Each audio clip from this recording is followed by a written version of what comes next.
संपूर्ण शरीराच्या सोनोग्राफीसाठी जिल्ह्यातील सर्वाधिक अत्याधुनिक सोनोग्राफी मशीनद्वारे तपासणी, जलद आणि अचूक रिपोर्टसाठी भिसे सोनोग्राफी व एक्स-रे सेंटर पलूस, संपूर्ण शरीराची सोनोग्राफी, सर्व pregnancy scans, fetal 3D 4D scan, colour Doppler, digital X-ray, elastography, anomaly scan यासह दर गुरुवारी 2D इकोची सुविधा।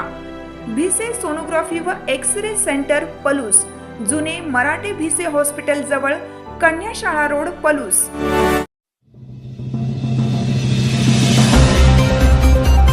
लाडेगावात शॉर्ट सर्किटमुळे 18 एकर ऊस खाक, शेतकऱ्यांचे लाखोचे नुकसान भरपाईची मागणी। वाळवा तालुक्यातील लाडेगाव येथील बामणगी पाणंद रस्ता परिसरात मंगळवारी शॉर्ट सर्किटमुळे भीषण आग लागून सुमारे 17 ते 18 एकर क्षेत्रातील ऊस जळून खाक झाला।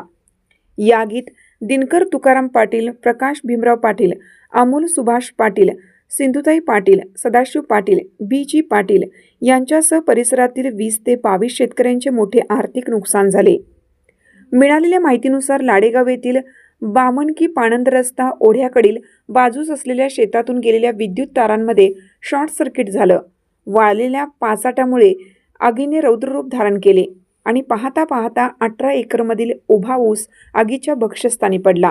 या आगीत केवळ ऊसच नव्हे तर शेतकऱ्यांनी पिकासाठी बसवलेले ठिबक सिंचन संच, पाण्याच्या मोटारी, सर्व्हिस केबल आणि जमिनीखालील PVC पाईपलाईन पूर्णपणे जळून खाक झाली आहे।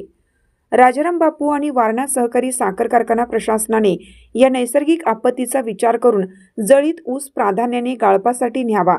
शेतकरी आधीच संकटात असल्याने कारखान्यांनी जळीत ऊसावर केली जाणारी कपात रद्द करून पूर्ण दर द्यावा, अशी मागणी होत आहे। याचबरोबर या भागात वीज तारांचे झोल, गळे मोठ्या प्रमाणात वाढले आहेत। महावितरणने भविष्यातील धोके टाळण्यासाठी तात्काळ स्पेसर बसवून तारा ओढून घ्याव्यात, अशी मागणी होत आहे।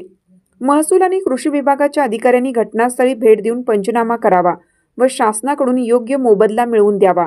आगीमुळे हातातोंडाशी आलेला घास हिरावला गेला आहे। ऊसासोबतच ठिबक आणि साहित्याचे नुकसान झाल्याने शेतकरी दुहेरी संकटात सापडला आहे।